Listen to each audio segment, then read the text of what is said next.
Hello అండి, నమస్తే. Welcome to my channel. ఈరోజు ఇంకొక అద్భుతమైన వీడియోతో వచ్చేసానండి. నేను చాలా రోజుల తర్వాత ఈ వీడియో అయితే చేయబోతున్నాను. చాలా రోజులు ఎందుకన్నాననేది మీకు వీడియోలో తెలుస్తుంది.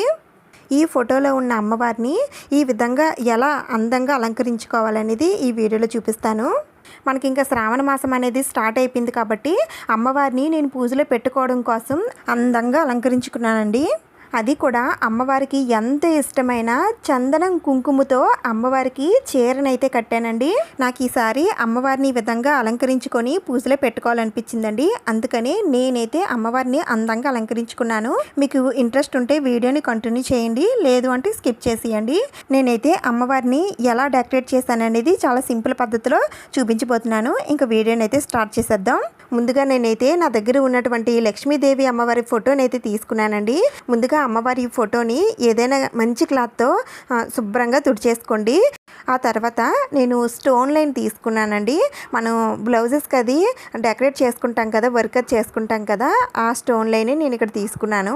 ముందుగా వచ్చేసి నేను ఇక్కడ అమ్మవారికి చీరని డెకరేట్ చేయబోతున్నాను కాబట్టి చీరకి బార్డర్స్ అవి ఉంటాయి కదండి, ఆ బార్డర్స్ అన్నీ కూడా నేను ఫస్ట్ ఇలా కొలత చూసుకొని నేను కట్ చేసేసుకుంటున్నానండి. తర్వాత మనం పెట్టేటప్పుడు కట్ చేయాలంటే మొత్తం పాడైపోతుంది.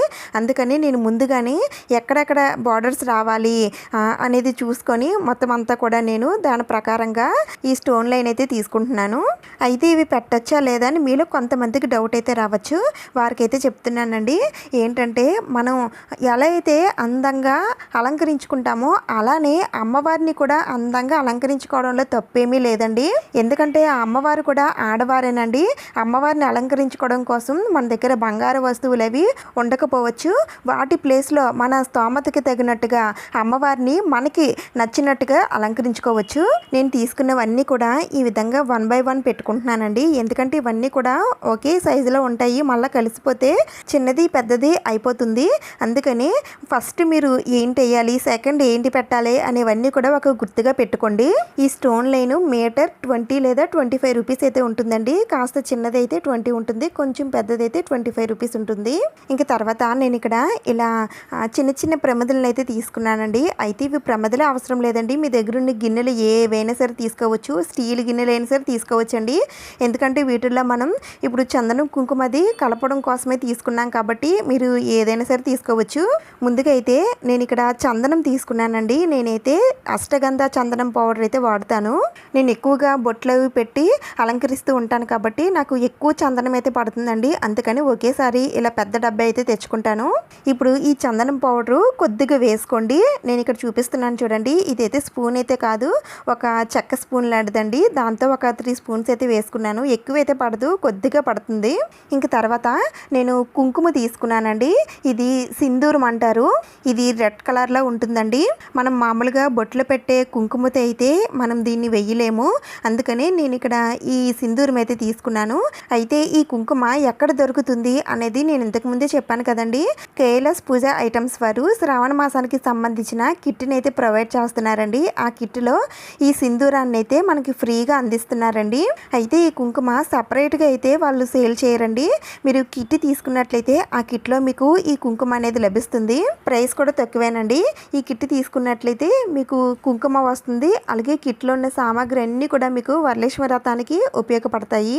ఎవరికైనా కావాలి అనుకుంటే వారి కాంటాక్ట్ డీటెయిల్స్ ఇక్కడ స్క్రీన్ పైన ఇస్తాను, ఒకసారి చూడండి. అలాగే కిట్లో ఏ సామాగ్రి పెట్టారనేది నేను వీడియో చేశాను కదా, ఆ వీడియో లింక్ అనేది నేను డిస్క్రిప్షన్లో ఇస్తాను, చూడండి. ఇక్కడ అమ్మవారికి కుంకుమతోనే చీర కట్టబోతున్నాం కాబట్టి కుంకుమ కాస్త ఎక్కువగా తీసుకోవాలండి. నేను ఇక్కడ చూపిస్తున్నాను కదా, ఈ విధంగా తీసుకుంటే సరిపోతుంది. ఈ చందనం కుంకుమలతో పాటుగా నేను విభూదిని కూడా తీసుకుంటున్నానండి. చీరకి అక్కడక్కడ డెకరేట్ చేసుకోవడానికి ఇది ఉపయోగపడుతుందండి. అయితే ఇది కొద్దిగా తీసుకున్నా సరిపోతుంది. ఇప్పుడు వీటన్నింటిలో మీ దగ్గర జవ్వాది అత్తరు ఉంటే కొద్దిగా ఒక డ్రాప్ వేసుకోండి, లేదు అంటే జవ్వాది పౌడర్ అయినా సరే వేసుకోండి. ఇవేమీ మా దగ్గర లేవని అనుకుంటే కొద్దిగా పచ్చకర్పూరం చిదిపి వేసుకోండి. చాలా మంచి సువాసన వస్తుందండి. అమ్మవారికి సువాసనతో కూడినటువంటి చీరని కట్టినట్లు అవుతుంది. ఇప్పుడు వీటన్నింటినీ కూడా పన్నీర్తో కలుపుకోండి, అంటే రోజ్ వాటర్తో కలుపుకోండి. ఒకవేళ రోజ్ వాటర్ మీ దగ్గర లేదు అని అనుకుంటే మంచినీటితో అయినా సరే కలుపుకోవచ్చు.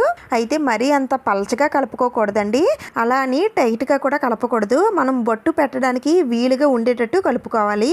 నేను ఇక్కడ చూపిస్తున్నాను చూడండి, ఈ విధంగా కలుపుకుంటే సరిపోతుంది. ఇలా అన్నీ కూడా కలిపేసుకోవాలి. మధ్య మధ్యలో ఇవి టైట్ అయిపోతూ ఉంటాయండి, కొద్దిగా మళ్ళీ వాటర్ వేసుకొని కలుపుకుంటూ ఉండాలి. ఇక్కడ అమ్మవారికి చీర వేయడం కోసం నేను ఇక్కడ అగరబత్తి స్టిక్ ఉంటుంది కదండి, అది తీసుకున్నానండి. అలాగే అగ్గిపెట్టి పుల్లలు తీసుకున్నాను. వీటితో పాటుగా ఈ బడ్స్ ఉంటాయి కదండి, ఇవి కూడా తీసుకున్నాను. ఇవన్నీ కూడా వాడినటువంటివి కాకుండా కొత్తవే తీసుకోవాలి.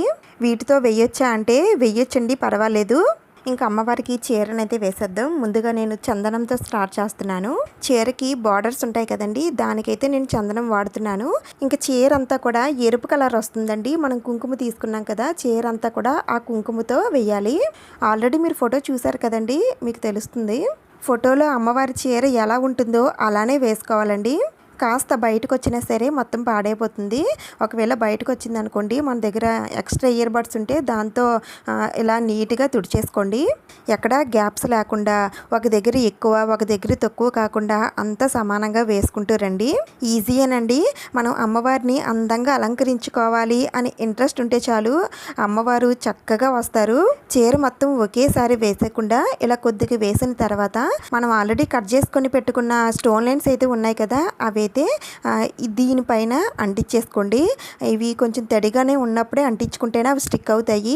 డ్రై అయిపోయిన తర్వాత అంటించుకుంటే అవి ఊడిపోతాయి. అందుకని ఇలా కొద్దిగా వేసుకున్న తర్వాత వెంటనే ఈ స్టోన్ లైన్ అంటించేసుకోండి.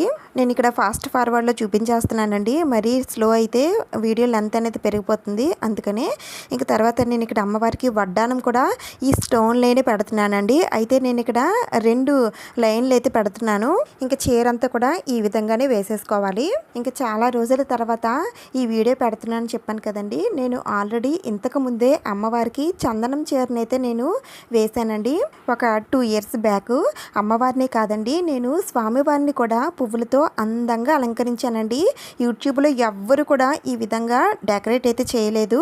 ఫోటోకి చీరనైతే కట్టారు కానీ ఈ విధంగా ఎవ్వరు కూడా యూట్యూబ్లో పెట్టలేదండి. నాకైతే ఒక థాట్ వచ్చింది, అమ్మవారిని ఈ విధంగా అలంకరిస్తే బాగుంటుంది కదా, అది కూడా అమ్మవారికి ఇష్టమైన వస్తువులతో అమ్మవారికి చీర కడితే అమ్మవారు కూడా చాలా సంతోషిస్తుంది కదా అని నాకైతే ఒక చిన్న ఆలోచన అయితే వచ్చిందండి.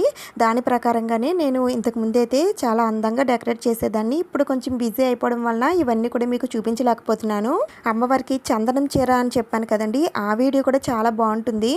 ఆ వీడియో చూసిన తర్వాత మీరే కాదండి, యూట్యూబ్లో ఉన్న వాళ్ళు కూడా దాన్ని చూసి మళ్ళీ వీడియో పెట్టడం లాంటివన్నీ కూడా జరిగాయండి. లేటెస్ట్గా అయితే మొన్న కాయిన్ బౌల్ అయితే చేశాను కదా, ఆ వీడియోని అయితే ఎంతమంది చేశారో నేను చెప్పలేను. నాకు వచ్చిన థాటు వాళ్ళకే వచ్చినట్టు చెప్పడం అదే కొంచెం బాధగా ఉంది.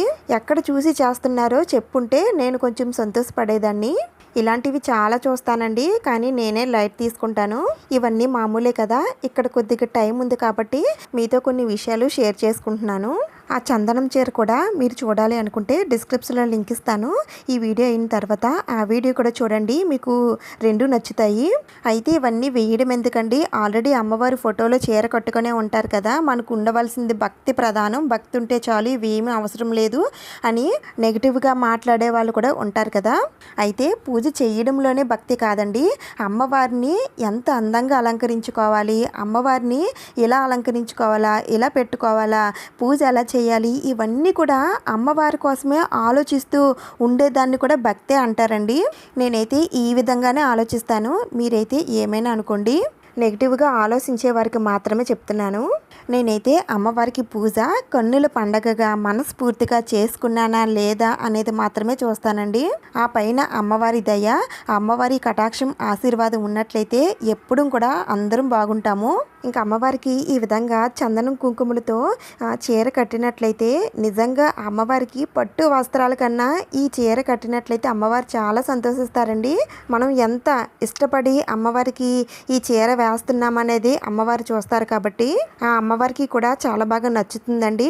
అలాగే మనం అమ్మవారికి కొత్త చీర కట్టాము అనే భావన కూడా కలుగుతుంది. మీకు నచ్చితే వేసుకోండి, లేదు అంటే ఈ విధంగా అమ్మవారి రూపాన్ని చూసి మీరు కూడా హ్యాపీగా ఫీల్ అవ్వండి. నేనైతే ఇక్కడ విభూది తీసుకున్నాను కదండి, ఆ విభూతితో ఇలా చీర పైన బుట్ట అది వచ్చేటట్టు వేశాను. అలాగే ఫ్లవర్స్ కూడా వేశాను. అమ్మవారిని చూడండి, కుంకుమ రంగు చీరలో అమ్మవారు మెరిసిపోతున్నారండి, అంత అందంగా ఉన్నారు. అమ్మవారిని పూజలో కూడా పెడతానండి, ఆ వీడియో కూడా అప్లోడ్ చేస్తాను. అమ్మవారు మీకు ఎలా అనిపించారు అనేది నాతో కామెంట్ సెక్షన్లో షేర్ చేసుకోండి. ఈ విధంగా అమ్మవారిని చందనం కుంకుమలతో అందంగా అలంకరించానండి. అమ్మవారికి చీరనే కాదండి, నుదుటిన కుంకుమ, కంఠానికి చందనం కూడా రాయాలి. ఈ చందనం కుంకుమలు డ్రై అయ్యేంత వరకు జాగ్రత్తగా ఉంచుకోండి. డ్రై అయిపోయిన తర్వాత ఇవి మరింత కలర్ఫుల్గా కనిపిస్తాయి. అమ్మవారు ఎలా ఉన్నారో నాకు కామెంట్స్లో చెప్పడం మాత్రం మర్చిపోకండి. ఈ వీడియో మీకు నచ్చింది, యూజ్ అయింది అని అనిపిస్తే ప్లీజ్ తప్పకుండా లైక్ చేయండి, షేర్ చేయండి, సబ్స్క్రైబ్ చేసుకోండి. ఇంకొక మంచి వీడియోతో మళ్ళీ కలుద్దాం. Thank you for watching.